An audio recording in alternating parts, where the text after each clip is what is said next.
Comment le sourd alla rendre visite à son voisin malade. Un homme possédant de grandes richesses dit à un sourd « Un de tes voisins est tombé malade. » Le sourd se dit à lui-même « Étant dur d'oreille, que comprendrais-je aux paroles de ce jeune homme ? Surtout qu'il est malade et que sa voix est faible. Mais je dois y aller, je ne peux y échapper. Quand je verrai ses lèvres se mouvoir, je ferai une supposition concernant ce mouvement.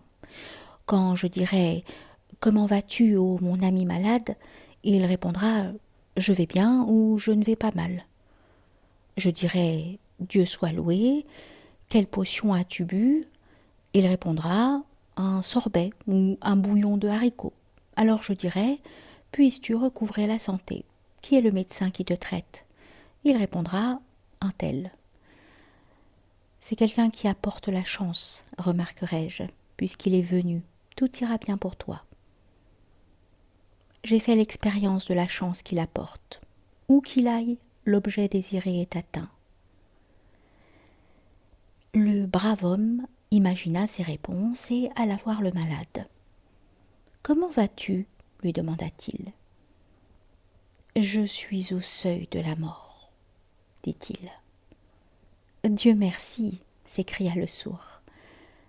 Le malade devint indigné et plein de ressentiment, se disant à lui-même « Quels remerciements sont cela ? Il est mon ennemi !» Le sourd avait fait une supposition et, comme on le voit, elle se révélait fausse. Après quoi il lui demanda ce qu'il avait bu.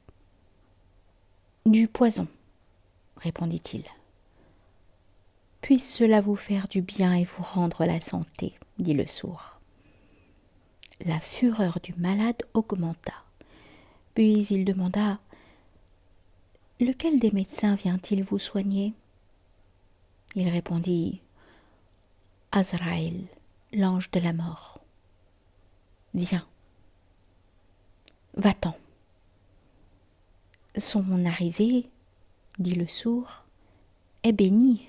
Sois heureux. »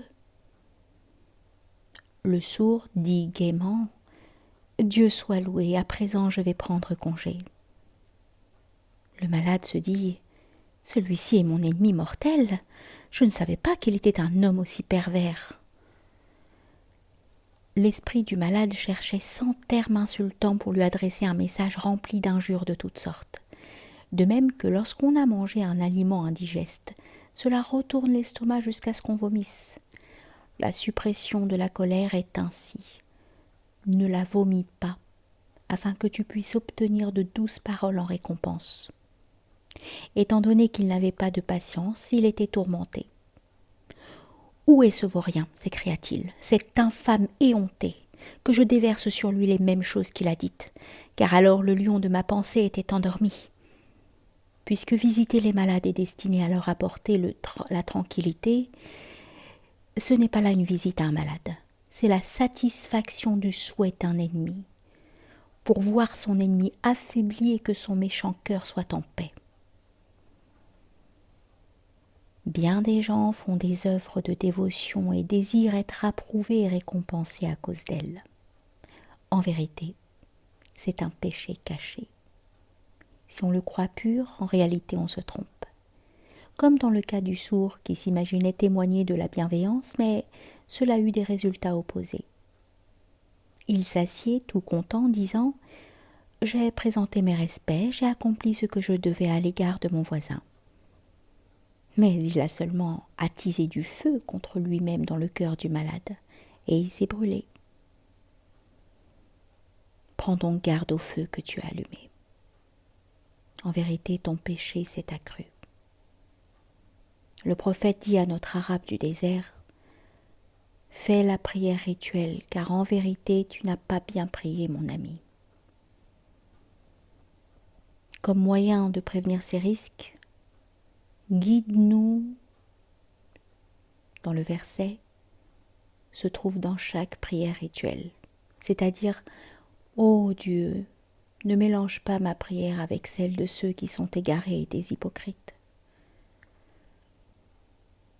À cause du raisonnement par analogie que le sourd adopta, une amitié de 10 années fut détruite.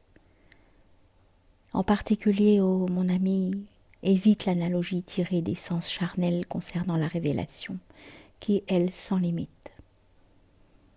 Si ton oreille sensuelle est capable d'en comprendre la lettre, sache que ton oreille, qui perçoit le sens secret, est sourde.